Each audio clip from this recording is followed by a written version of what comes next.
Mr. President of the General Assembly, distinguished delegates, it is my honor to address this meeting in the name of a country, Cambodia, that not so long ago was consumed by decades of war.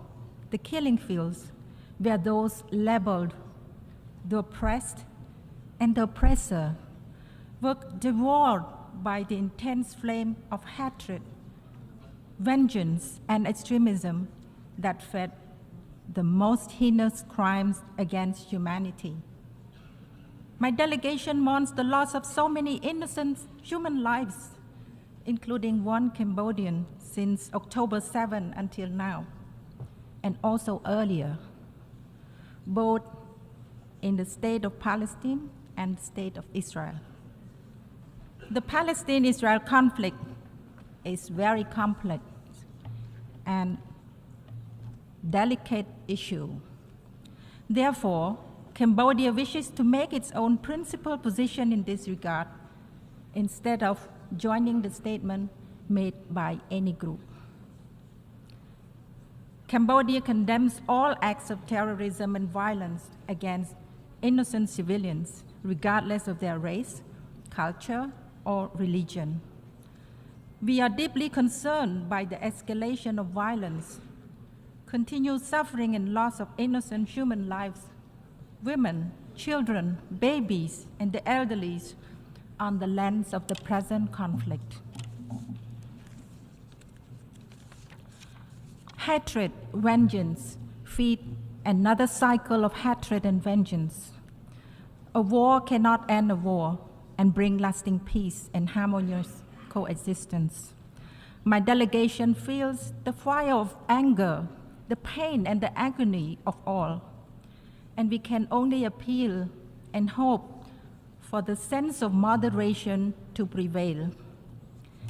Now more than ever, it is of paramount importance to address the root causes of the Palestine-Israel conflict, to enable both peoples of Israel and Palestine to coexist side by side in harmony. Mr. President, allow me to reiterate 3 points which I raised during the recent open debate of the Security Council.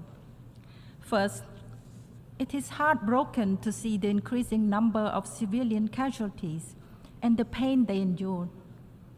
My delegation urges all parties to exercise utmost restraint, abide by the international humanitarian law, and constructively engage in dialogues to de-escalate the worsening situation, achieve a ceasefire or a humanitarian pause.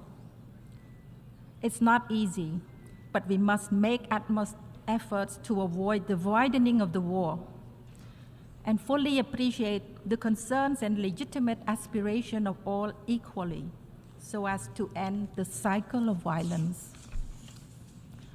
Second, civilian lives and safety must be protected from harm in conflicts. My delegation urges for the release of all civilians taken hostage. We call on all sides not to target civilian or civilian infrastructure and to allow unimpeded humanitarian access for the delivery of essential aid such as food, water, medicine to those in need in accordance to international humanitarian law.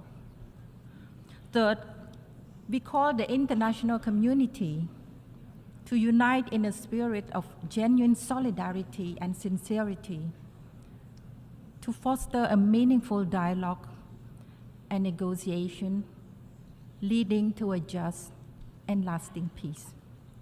Please stop finger pointing. Please give peace a chance. Please allow love for humanity to prevail for all the people on earth, regardless of their race or faith. Please empower the forces of moderation to allow the people of Israel and Palestine to live side by side in lasting peace, security, and harmony. Again, my delegation salutes the dedication and sacrifice of the UN staff and those of humanitarian agencies who brave formidable risk and danger to provide relief to the innocent civilian. I thank you for your attention.